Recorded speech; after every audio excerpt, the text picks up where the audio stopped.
Avec la belle saison qui s'en vient, c'est aussi le moment de préparer sa peau pour l'été.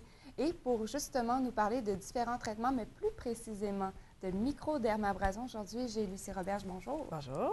Donc, c'est ça, tu viens nous parler de la microdermabrasion, Oui. nous éclairer à savoir là, quels sont les bienfaits, comment choisir, dans le fond, une esthéticienne aussi, j'imagine, là, pour effectuer le traitement.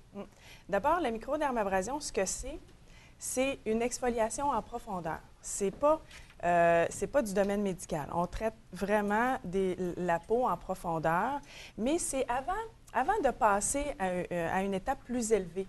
Quelqu'un qui dit, bien moi, j'aimerais peut-être ça avoir un petit peu de Botox ou avant de faire ça, c'est bien de faire de la microdermabrasion pour voir jusqu'où notre peau peut ralentir. À quel point elle peut s'améliorer Oui. via ces traitements-là, dans le fond? C'est ça, parce qu'on peut avoir des très bons résultats quand on le fait en cure et tout ça. Donc, la microdermabrasion... Qu'est-ce que tu entends par très bons résultats, dans le sens où ça peut vraiment améliorer au niveau des rides, des taches pigmentaires, ça dépend du besoin. Les peaux épaisses, les peaux là où on voit c'est comme une peau d'orange.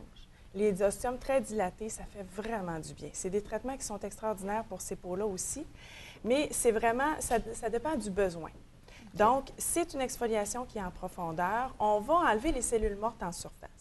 C'est ce qu'on fait pour donner à la peau le plaisir de revenir comme elle était un peu avant. Mais en esthétique, on ne revient pas vraiment. C'est vraiment pour ralentir les effets du vieillissement de la peau. Oui, c'est ça. On se calme. Mais on ralentit les effets du vieillissement et on améliore l'élasticité de la peau, le collagène. C'est comme si on y donnait la possibilité de respirer comme il faut. Parce qu'avec le temps, on a de l'oxydation qui se fait. Il y a des cellules mortes qui restent en surface. Puis finalement, ça empêche la peau de bien respirer. Puis bien, on a les effets du temps. Quand on rit beaucoup, on a des rides. Avec le temps, on a des taches pigmentaires, tout ça. Donc, ça ralentit tout ça. Okay. C'est ce à quoi ça sert.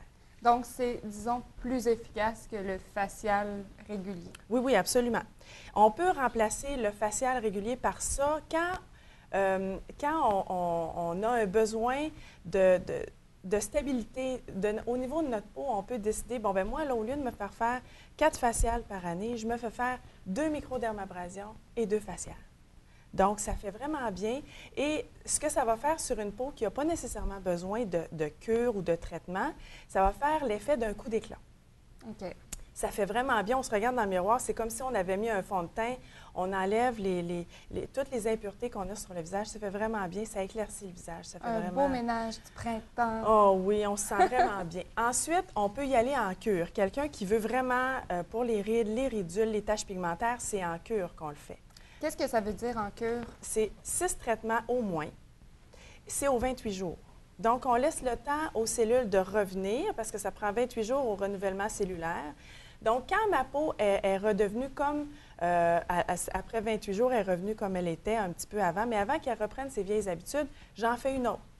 Et là, je vais vraiment pâlir la tache pigmentaire. À la longue de gratter avec mes microcristaux, ça va vraiment diminuer la couleur de la tache pigmentaire. De gratter avec tes microcristaux? Oui, parce que c'est des cristaux, c'est des microcristaux, puis on va gratter à l'aide d'une avec machine? ça. Oui, un appareil, puis là, on va gratter.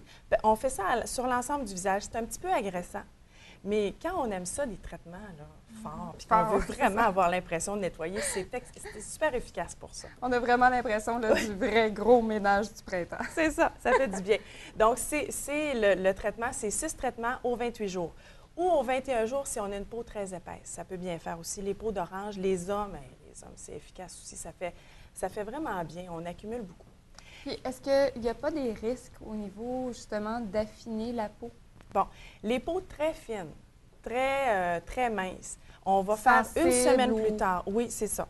Puis ça ne s'adresse pas nécessairement à tout le monde non plus, la microdermabrasion. Quelqu'un qui fait du diabète puis qui a de la difficulté à guérir, les peaux qui guérissent mal, je ne ferai pas de microdermabrasion à une peau comme ça. Elle va rester avec des traces sur le visage. Oui, oui. C'est vraiment... Il y a une consultation à faire avant pour être certaine de ne pas avoir de contre-indication. Donc, l'esthéticienne, il faut vraiment qu'elle vous pose des questions et qu'elle s'intéresse à votre peau et au type de peau que vous avez. Oui, aux problématiques de corps. Si elle ne le fait pas, on ne consulte pas à cet endroit-là. Non, on ne le fait pas. Non, exactement. Et le soin qu'on fait après est très important.